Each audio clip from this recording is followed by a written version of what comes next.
வணக்கம். சின்ன குரூப் சேனலுக்கு உங்கள் அனைவரையும் அன்புடன் வரவேற்கின்றேன். ஈஸியாக சுலபமாக செய்ய மேகி நூடுல்ஸ் தான்.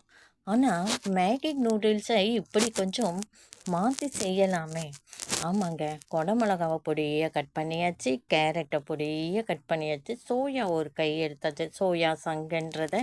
அடுத்து சீஸு அதையும் பொடியை கட் பண்ணியாச்சு, கொஞ்சம் போல் கொத்தமல்லி, தக்காளி, நல்ல கெட்டி தக்காளி, பெங்களூர் தக்காளி, அவ்வளோதான். எல்லாத்தையும் வதக்கிட்டு தண்ணி ஊற்றி மேகியை கிளறிக்க வேண்டியதுதான். முட்டை 2 தனியாக பொரிச்சு எடுத்து அதையும் இதில் சேர்த்து கலந்து வச்சிட வேண்டியது தான். பீஸு சின்ன சின்ன துண்டுகளாக கட் பண்ணி மேகியில் போட்டுட்டிங்கன்னா அந்த ஹீட்டுக்கு அது உருகிடும். சூப்பராக அருமையாக சீஸ் மேகி ரெடி. அடுத்து மத்தியான சமையல். காலையில் சமையல் செஞ்சு முடித்தாச்சு.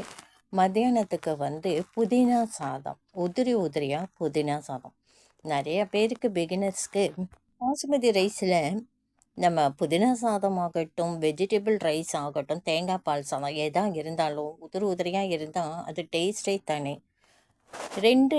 நிறைய டிப்ஸ் இருக்குங்க இதுக்கு.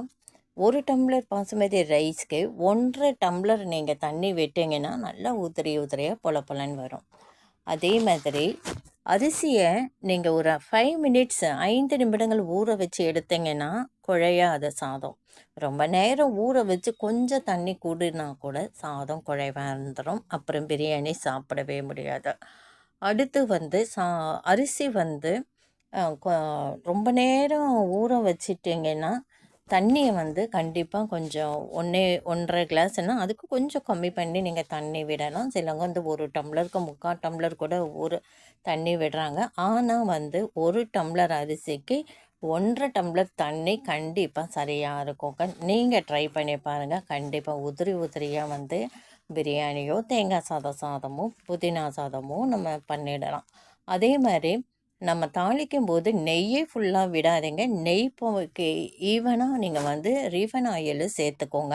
அப்போ தான் சாதம் ஒன்றோடு ஒன்று ஒட்டாமல் உதிரியாக வரும். இந்த டிப்ஸ் உங்களுக்கு பிடிச்சிருந்தால் லைக் பண்ணுங்கள், ஷேர் பண்ணுங்கள், சப்ஸ்கிரைப் பண்ணுங்கள். அதோடு இன்றைக்கி சமையலையும் பார்த்துடலாம். புதினா ரைஸ், சன்னா மசால், கொத்தமல்லி புதினா கருவேப்பிலை துவையல், ஒயிட் ரைஸ், வெங்காய பச்சடி, தயிர். நன்றி.